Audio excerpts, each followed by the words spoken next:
One of the things that I think about when the Christmas time comes around. I've told you about this before. The play that I grew up doing at my church, Journey to Bethlehem. But one of the scenes that I had participated in for years was the scene with King Herod, and and so one of the things about that scene you have to know is the people who played the King Herods kind of found some affirmation in how many kids they could get to cry, or how many people they could make jump, in their shoes, and because they would be very mean, and they're supposed to be mean because they're trying to kind of, I guess, portray and communicate how, I guess, insecure the king was, how afraid the king was, how angry the king was that there was another king that was to be born, okay? And so one of the things that I think about often around Christmas time is that Jesus is the king to be born, is Jesus, and Jesus is going to be, or he is the King of Kings. And so I think about Jesus as king quite often around Christmas time, and that followed, that sort of being afraid of Jesus and his lordship or his kingship is something that followed Jesus all through his life. And in fact, the Jews were afraid of Jesus and his power and his influence, and they sought to take care of him at the end of his life. And of course, with the Romans and everybody and all that, and eventually they killed Jesus for the things that he preached. But the thing is that he was a little different from the other kings, because usually kings don't obtain power like that by their death. So usually kings, we often admire lots of kings. I don't know if you could think about growing up and learning world history and maybe having kind of some favorite people in world history that were great kings that, I don't know, for whatever qualities that you liked them for, but one of the things that they probably did well is they probably conquered well and they probably ruled well, right? That's what kings do. How do you become a king? You either conquer lands or you get born into it and you rule well, and that's how you stay king. You stay king by defending your lands very well and doing a good job at generally keeping everybody alive, I guess. And so that's how you stay king. But and we see this with David. David was admired as being king because he, for the most part, he ruled well as a man after God's own heart. He was great at defending and taking care of enemies. Even before he was king, one of the reasons that Saul got so upset about David was that there was a song that would go around that Saul has killed his thousands and David his tens of thousands. And so people respected David even before he became king, and especially when he was king, he was admired for his ability to rule well. There's a king that I've recently learned about. It was, I don't know if you ever heard about King Baldwin. He was a king that not only ruled and conquered, but he did it with an affliction. And so that's another thing, is that we tend to admire people when they can even rule through adversity. And he's known as the leper king. King Baldwin IV of Jerusalem is known as the leper king. So he had leprosy, and he was still king. So his ability to maintain his throne, even while he was a leper, is honestly pretty incredible. Because if you show any weakness, I guess back then, people would kind of come after your power and come after your throne. But he maintained his rule, and he is actually one of the Jerusalem kings that defeated Saladin. So he was actually, when he was a teenager, was able to rule and command armies so well that he defeated the Muslim armies commanded by Saladin, and he actually held Saladin off. And so Saladin is known as the important Muslim ruler that eventually conquered Jerusalem, and Christianity was completely pushed out of Jerusalem forever after that.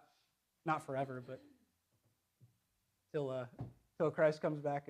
But yeah. So I mean, Baldwin was this guy that even as a leper and as a teenager, conquered through military action and through defeating the enemy. But even then, we think about kings that are admired like those guys, David or even King Baldwin or whoever else you're thinking about. Even then, those kings weren't as great as King Jesus, because King Jesus is the only king to actually don't take this literally, but to increase his power after he died. He's the only king to be defeated, but in his defeat, he defeated his enemies. And so when we think about Herod being afraid of a little baby, I think about how funny it was back when I think about that play and these Herods screaming on the stage and stomping their feet and being afraid of this little baby Jesus. And I think about sometimes, that's so silly. That big bad King Herod's afraid of a little baby. But he was right to be afraid. He was right to be afraid of Jesus. Not because Jesus was going to come and take off Herod's head or anything like that, but because Jesus is the King of Kings. And anybody who hated God should be afraid of Jesus. Anybody who hates God. And Herod hated God. And so he had right to be afraid of Jesus because Jesus wasn't going to stay a baby, and he wasn't going to be stopped, and even death couldn't stop. And eventually he will come back and rule and conquer the enemy once and for all. But even when he was conquered, he actually conquered death. And so the purpose of Jesus coming was to conquer death. The purpose of Jesus coming was for him to be defeated, so to speak, at least defeated in his enemies' eyes, because he was supposed to not, at that time, conquer Jerusalem and rule Rome and take over the world with armies. In fact, he said, my kingdom is not of this world. But at that point, he was supposed to defeat death and conquer the enemy of everyone and conquer sin. And so that's what he came to do. But eventually, he will come back and he will rule as a king visibly and as a king in front of everyone. And there's a wonderful passage in Philippians 2, 9 through 11. And it says this.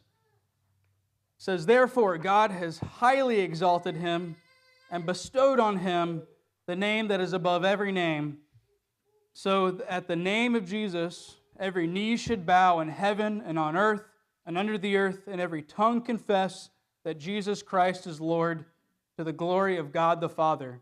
And that's what the Bible tells us, is that in the end, everyone will acknowledge Jesus as King of Kings and Lord of Lords, to their detriment or to their benefit. And one other verse that I think we ought to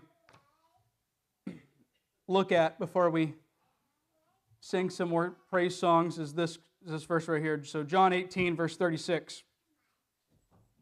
And it says this.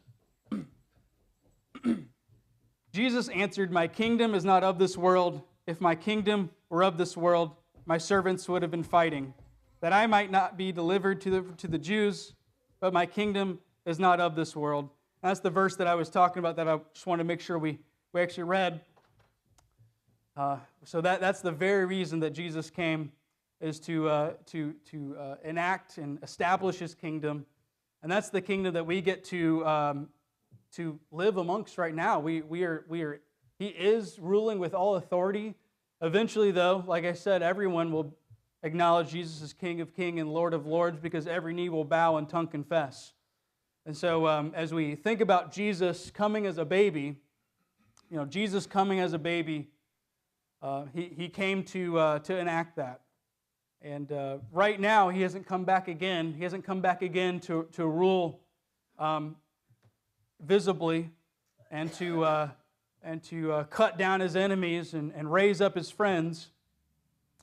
And so everyone still has the chance to recognize Jesus as King of Kings and Lord of Lords. So let's remember that this Christmas season, that we should celebrate him as King of Kings and Lord of Lords, and everyone still has a chance to know him also as King of Kings and Lord of Lords. So when we sing about, and we're going to sing a song here in a minute about Jesus being a newborn king, so Hark the Herald Angels Sing, we're going to sing that because Jesus is a newborn king, but we don't celebrate him merely as, this is what we need to remember, we don't celebrate him merely as a great man being born, okay? And we don't even celebrate him merely as God taking on flesh. We don't merely celebrate God taking on flesh. What we celebrate is all of it. When we think about Jesus being born as a baby and Christmas time, we're celebrating everything that follows, especially his rule of King of Kings and Lord of Lords. So, as we sing this, I just want to wish everybody Merry Christmas and Christ is King. And so let's sing some more hymns together.